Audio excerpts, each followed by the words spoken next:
Chapter 8 is an interesting conclusion to our text and the course, and it talks about verbal messages, exchanging ideas through language specifically.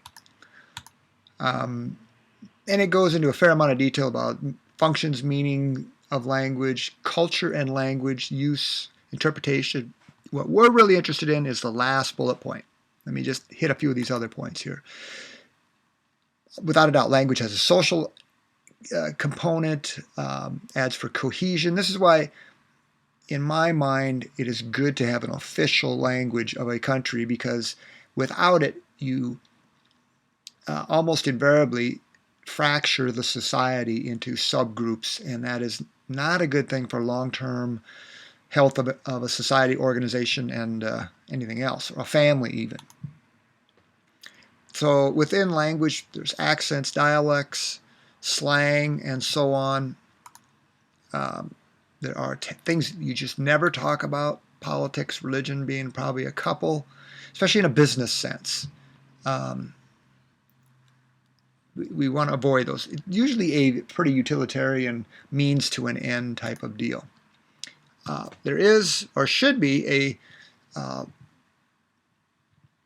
and there is a kind of a dance between culture and language. They're reflections of each other and how they're used. So for example, here's a few of them. Spanish, which is male-oriented, more male-dominated society. It's evidence in its nouns and pronouns. Asian cultures, high context, like we've talked about earlier. Arabic, more elicits emotion. It's a function of history. A very, very potent thing. English, much more business-like, shall we say.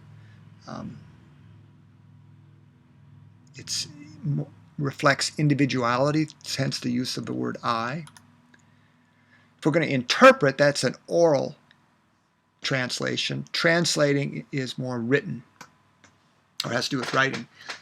For business purposes, I think you want to be very careful to use translators that are native-born speakers, because everyone can tell when someone learned it in school, and it's pretty close, but it's not 100% U.S. English. And there's a difference between United States English and British English, or even Canadian to a lesser degree. We want to get this right. Technology has helped us out greatly. There's a good, and I've never used it, but I've seen it demonstrated. There's a good software called Rosetta Stone for learning language, at least in a general sense, conversationally, and probably get you by business-wise. But understand the culture. That's a big chunk of it. English is the most common language of business, most common language of the internet, common language of aviation. That's what pilots are supposed to speak back to the tower. English is the language of business. I went to an international trade show one time, and I was surprised to see people of obviously different ethnic backgrounds from what I was, or they certainly weren't from the United States, speaking English to transact business. Fascinating little insight, I thought. So intercultural competence, be careful. If someone is not a native-born English speaker, you might have to speak more slowly. Be careful using slang, and we do it so easily and so often that it takes a real discipline not to do that. To ask them if they truly understand, can they repeat it back to you? Because they might just say yes because they've heard it, but they may not understand it. And there's responsibility on their part as well.